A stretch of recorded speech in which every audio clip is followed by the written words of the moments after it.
नमस्कार दोस्तों, आज मैं तुम्हारे सामने एक सच्चाई रखने जा रहा हूँ जो टीवी, अखबार और सरकार के बड़े-बड़े दावों के पीछे छुपी हुई है। बात को धीरे-धीरे, स्टेप बाय स्टेप समझाता हूँ, बिल्कुल सरल देसी भाषा में। स्टेप 1, जीडीपी क्या होती है? जीडीपी मतलब ग्रॉस डोमेस्टिक प्रोडक्ट, यानी पूरे देश में एक साल में जितनी भी चीजें बनती हैं, सर्विसेज कहलाती हैं। कारखाने, दुकानें, बैंक, आईटी कंपनी, खेती, सबका कुल पैसा जोड़कर जो आंकड़ा आता है जीडीपी, ये देश की कुल कमाई का हिसाब है। जैसे एक बड़ा परिवार है, सब मिलकर जितना कमाते हैं वो होती है कुल कमाई। दूसरा स्टेप, भारत की जीडीपी अब दुनिया में चौथी सबसे बड़ी अर्थव्यवस्था बन गई। हाल ही में दिसंबर 2025 के आखिरी में भारत ने जापान को पीछे छोड़ दिया। अब भारत की कुल जीडीपी करीब 4.18 ट्रिलियन डॉलर। अमेरिका, चीन, जर्मनी के बाद हम चौथे नंबर पर हैं।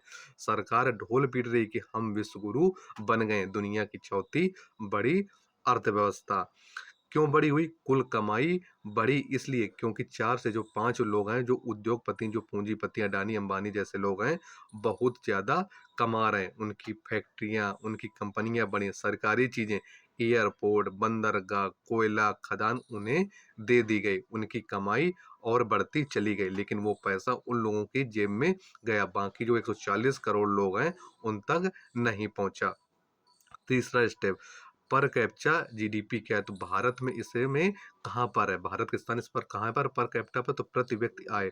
जीडीपी को देश की कुल आबादी से बांट दो। जैसे परिवार की कुल कमाई को घर के सदस्यों से डिवाइड करो तो हर एक को कितना पैसा मिला, वो होती असली खुशहाली। भारत की पर कैप्चा जीडीपी 2025 में करीब 2800 से 2900 डॉलर है। दुनिया के 190 देशों में हमारा रैंक 140 से 142वें के आसपास है, मतलब बहुत पीछे। टॉप 100 में तो नामो निशान नहीं है।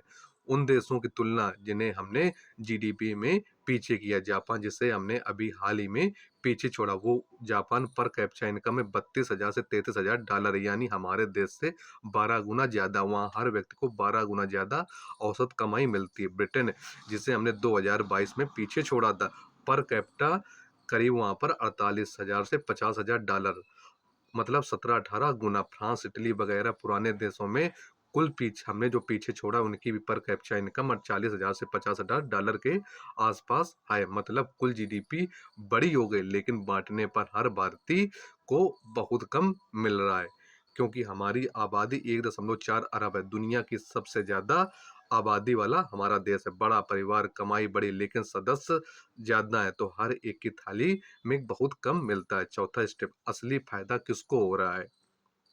तो ये बड़ी जीडीपी मुख्य रूप से कुछ गिने चुने पूंजीपतियों की वजह से बड़ी। टॉप 1% लोगों के पास देश की 40% से ज्यादा संपत्ति है। बड़े कारखाने, बंदरगाह, एयरपोर्ट, कोल माइंस, जमीन, जंगल सब बेचे जा रहे हैं, बड़े उद्योगपतियों को सौंपे जा रहे हैं। प्राइवेटाइजेशन के नाम पर सरकारी कंपनियां बेची जा रही हैं। Railway, bank, air India, oil company, इससे उनकी कंपनी की वैल्यू बढ़ी, स्टॉक मार्केट ऊपर गया, जीडीपी का आंकड़ा चमका। लेकिन आम आदमी को क्या मिला? बेरोजगारी बढ़ी, महंगाई बढ़ी, अच्छी नौकरियां कम हुई, किसान की फसल का दाम नहीं बढ़ा, मजदूरों की मजदूरी ठप। पांचवा स्टेप, सरकार हमें कैसे बेवकूफ बना रही है? तो सरकार और मीडिया चिल्लाते हैं, देखो हम चौथे नंबर पर आ गए, विश्व की महाशक्ति।